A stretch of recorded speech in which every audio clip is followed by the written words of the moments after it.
तो ब्रेक के बाद सबसे पहले बात करने वाले हैं प्रयागराज की, जहां पर भारी भीड़ से हालात बेकाबू हो चुके हैं। अब तक 55 करोड़ श्रद्धालुओं ने स्नान किया है। आपको बता दें कि 55 करोड़ श्रद्धालु अब तक स्नान कर चुके हैं, आस्था की डुबकी लगा चुके हैं और कुछ ही घंटों में 60 करोड़ आंकड़ा पार हो सकता है, ऐसा कहना है। आपको बता दें कि हर रोज 1 करोड़ से ज्यादा जो श्रद्धालु हैं वो यहां पर पहुंचकर आस्था की डुबकी लगा रहे हैं। लेकिन इसी दौरान ज्यादा भीड़ बढ़ने से अव्यवस्था गड़बड़ा गई है। आपको बता दें कि यहां पर आसपास के शहरों में हालात बिगड़ चुके हैं। मध्य प्रदेश के रीवा, कटनी और जबलपुर तक जाम लगा हुआ है। होटलों और ढाबों में यहां पर इंतजाम कम पड़ गए हैं। लोगों को अब ऑटो टैक्सी भी नहीं मिल पा रही है। आपको बता दें कि 26 फरवरी को महाकुंभ का समापन होने जा रहा है, लेकिन उस समापन से पहले लगातार जनसैलाब देखने को मिल रहा है। आस्था का, श्रद्धा का, भक्ति भाव का ये जनसैलाब, जो कि तस्वीरों में आपको नजर आ रहा होगा कि करोड़ों की संख्या में प्रयागराज लोग पहुंच रहे हैं, श्रद्धालु पहुंच रहे हैं। लेकिन दूसरी ओर सिर्फ प्रयागराज में ही ये भीड़ नहीं देखने को मिल रही है, बल्कि आपको ये भी बता दें कि जो रास्ते, चाहे मध्य प्रदेश की बात करी जाए या आसपास के जो जिलों की बात करी जाए, वहां पर भी लंबा जाम लगा हुआ है। तो देखिए, महाकुंभ में फिलहाल क्या हालात है, ये हम आपको ग्राफिक्स के जरिए समझाने का प्रयास करते हैं। प्रयागराज में गाड़ियों की एंट्री पूरी तरीके से बंद कर दी गई है। संगम में नावों का जाम लगा हुआ है। रोड के साथ गलियां भी फुल हो चुकी है। 12 किलोमीटर पैदल लोग चलकर पहुंच रहे हैं। शहर से लेकर हाईवे तक भीषण जाम है। तो देखिए, चाहे आप बात करें संगम नगरी की या फिर बात करें संगम में नावों पे भी जाम लगा हुआ है, सड़क पर जाम लगा हुआ है। उसके साथ ही कई ऐसी गलियां हैं जो कि श्रद्धालुओं से भरी पड़ी है। इससे आप अंदाजा लगा सकते हैं कि करोड़ों श्रद्धालु लगातार यहां पर पहुंच रहे हैं और स्नान करने के लिए। देखिए, ये तस्वीर हम आपको दिखा रहे हैं महाजाम की, यानी कि महाकुंभ में महाजाम की तस्वीर, जहां पर आप देख सकते हैं कि महाभीड़ आपको नजर आ रही होगी। इसी खबर पर ज्यादा जानकारी और अपडेट ले लेते हैं। हमारे साथ में न्यूज हेड शरद द्विवेदी जी जुड़ चुके हैं। सर, एक महाकुंभ में महाजाम, महाभीड़ देखने को मिल रही है। फिलहाल आप वहां पर मौजूद है, क्या हालात आपको नजर आ रहे हैं और प्रशासन की ओर से क्या इंतजाम किए जा रहे हैं? देखिए अनुपमा, जो कल्पना से बाहर भीड़ का उमड़ना है वो यहाँ हुआ है प्रयागराज में। खुद उत्तर प्रदेश सरकार, मुख्यमंत्री योगी आदित्यनाथ और तमाम कुंभ के इंतजाम से जुड़े हुए वरिष्ठ अधिकारी और राजनीतिक व्यक्तित्व, कोई नहीं समझ पा रहा है कि इतनी बड़ी संख्या में लोग आ सकते हैं। जी। जहाँ 50 करोड़ के लिए प्रचार किया जा रहा था, 40 करोड़ 50 करोड़ की संभावना बताई जा रही थी, वहाँ अब यह आंकड़ा 60 करोड़ के आसपास पहुंचने की दहलीज पर खड़ा है। और इसी वजह से सारी व्यवस्थाएं जो हैं वो लड़खड़ाती हुई दिख रही हैं।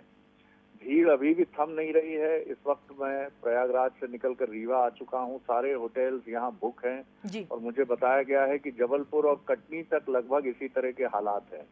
अगर आपको रीवा, क्योंकि पूरे पश्चिमोत्तर भारत में यानी महाराष्ट्र में और दक्षिण भारत में ये मैसेज है कि ट्रेन से पहुंचना है तो सबसे पहले रीवा पहुंचिए, जहां से इलाहाबाद एकदम लगा हुआ है प्रयागराज, और वहां से टैक्सी लेकर निकल जाइए। क्योंकि सड़क के जो जाम के हालात, इसके पहले की कहानी गई जो माघ पूर्णिमा वाली, उसके बाद लोगों ने यही, पूरे पश्चिमोत्तर भारत में यही मैसेज है और लोग ट्रेन ले लेके यहाँ आ रहे हैं और यहाँ टैक्सी नहीं मिल रही है। जी। बाइक से लोग प्रयागराज से, रीवा से प्रयागराज जा रहे हैं। हालात बहुत जटिल हैं। 1 करोड़ से ज्यादा लोग प्रतिदिन स्नान कर रहे हैं। व्यवस्थाएं, मैं ये नहीं कहूंगा चरमरा गई हैं, लेकिन संभालना मुश्किल है। पुलिस थक चुकी है, प्रशासन थक चुका है। 3-3 दिन से सो नहीं रहे हैं पुलिस और प्रशासन के अधिकारी और कर्मचारी। और इसके बीच में लोगों का उत्साह कम होने का नाम ही नहीं ले रहा है।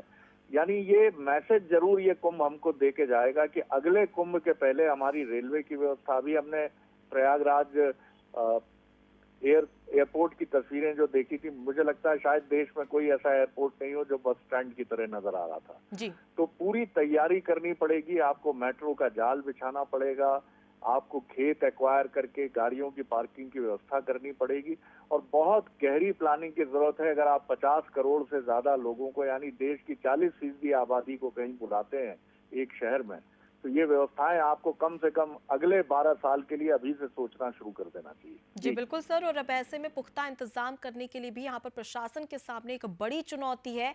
फिलहाल के लिए बहुत शुक्रिया आपका तमाम अपडेट हम तक पहुंचाने के लिए। तो देखिए, जल थल नभ कहीं की भी बात करें, वहां पर भी श्रद्धालुओं की भारी भीड़ देखने को मिल रही है, वहां पर भी जाम लगा हुआ है। अब इसी खबर पर ज्यादा अपडेट और जानकारी के लिए सीधे रुक कर लेते हैं प्रयागराज से हमारे साथ में संवाददाता अरविंद जुड़ चुके हैं। अरविंद, फिलहाल वहां पर क्या हालात है, विस्तार से बताइएगा। मैं बताना चाहूंगा कि ये वो इलाका है जो रेलवे स्टेशन का इलाका लगता है। यहाँ जी पे प्रशासन ने 2 पॉइंट बनाया है। एक यहाँ से संगम क्षेत्र जाने का ये पॉइंट है, जहाँ मैं खड़ा हूँ, भीड़ आप देख सकती है।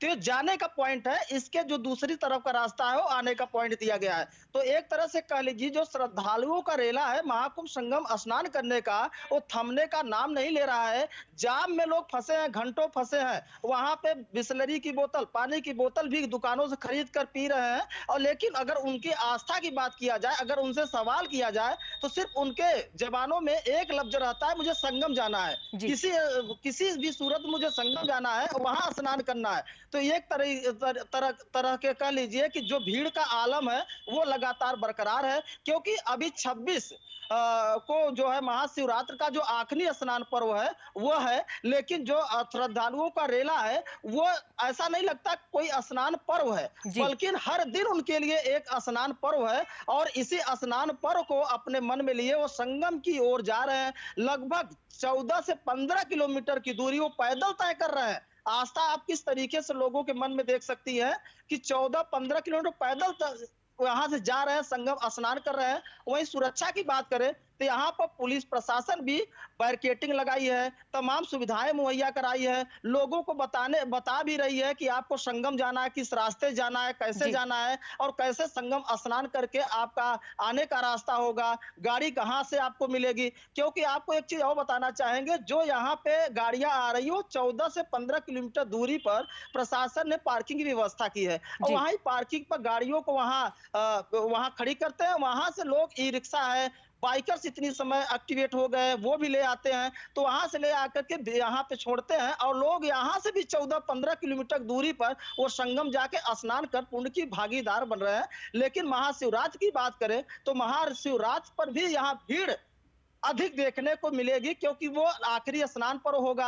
और जी भोले शिव का जो है वो स्नान पर्व माना जाता है। इसलिए कह लीजिए, जो लोगों में आस्था और विश्वास है संगम को लेकर, वो डगमगा नहीं रहा है, बल्कि उनके जो है जी आस्था और विश्वास और बढ़ रहा है। और पैदल जाकर बिल्कुल, और सबसे थकान भी बड़ी उनको बात कि महसूस। तमाम परेशानियां आ रही है, तकलीफें आ रही है, लेकिन तब भी श्रद्धालु यही कहते नजर आ रहे हैं कि अब तो महास्नान यानी कि महाकुंभ जाएंगे और स्नान कर कर ही वापस लौटेंगे। यानी कि एक चीज तो स्पष्ट है कि भक्ति का खुमार देखिए, भक्ति का रंग देखिए भक्तों पर, कि सिर चढ़कर बोल रहा है और हर कोई आस्था की डुबकी लगाने के लिए बेताब है। फिलहाल के लिए बहुत शुक्रिया अरविंद आपका तमाम जानकारी हम तक पहुंचाने के लिए। अब टीवी स्क्रीन पर हम आपको 3 तस्वीरें बता रहे हैं, सतना, वाराणसी और कटनी की। इन 3 तस्वीरों से आप समझ सकते हैं कि कितनी भयानक भीड़ यहां पर देखने को मिल रही है। और ट्रेन खचाखच भरी हुई है, रेलवे स्टेशन पर भगदड़ जैसे हालात देखने को मिलते हैं। वाराणसी की आपको तस्वीर दिखा रहे हैं, जहां पर देख सकते हैं कि तमाम जो श्रद्धालु अपने साथ में बोरिया बिस्तर लेकर, अपने परिजनों को लेकर, साथ में बच्चे भी आपको तस्वीरों में नजर आ रहे होंगे, उनके साथ में ट्रेन का इंतजार कर रहे हो। जैसे ही ट्रेन आती है कि अब प्रयागराज पहुंचना ही है, स्नान करना ही है, लेकिन ट्रेन के अंदर भी खचाखच भीड़ भरी हुई है। इससे आप अंदाजा लगा सकते हैं कि करोड़ों श्रद्धालु हर रोज प्रयागराज पहुंच रहे हैं। कटनी की तस्वीर जहां पर आप देख सकते हैं कि रेलवे स्टेशन भी पूरी तरीके से भरा पड़ा है। तमाम जो श्रद्धालु है वो इंतजार कर रहे हैं, और जब उनसे कहा जा रहा है कि वापस लौट जाइए, बहुत ज्यादा भीड़ है, तब भी वो कह रहे हैं कि आए हैं तो स्नान करके ही वापस लौटेंगे। हालांकि इस दौरान प्रशासन के सामने एक बड़ी चुनौती है, भीड़ को मैनेज करने की। क्राउड मैनेजमेंट एक बड़ी चुनौती प्रशासन के लिए बना पड़ा है।